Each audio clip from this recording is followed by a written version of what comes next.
Tinira ng water cannon ng Chinese Coast Guard ang barko ng Bureau of Fisheries and Aquatic Resources sa Bajo de Masinloc. Ang ilan pang detalye ay hatid sa atin ni Edniel Parosa. Edniel.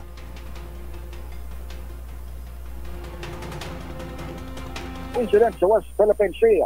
Ayon kay Rear Admiral Roy Vincent Trinidad, nakapagsalita ng hukbong dagat sa WPS, nangyari ito sa Bajo de Masinloc kanina lamang umaga. Dinomba umano ng tubig ng China Coast Guard ang isang sasakyang pangisda na pag-aari ng Bureau of Fisheries and Aquatic Resources. Sabi ng opisyal, before na itong bahalang magbigay ng karagdagang impormasyon kaugnay ng insidenteng hindi pa inilalabasan ng kumpirmasyon ng National Security Council, maging ng National Task Force for the West Philippine Sea at National Maritime Council.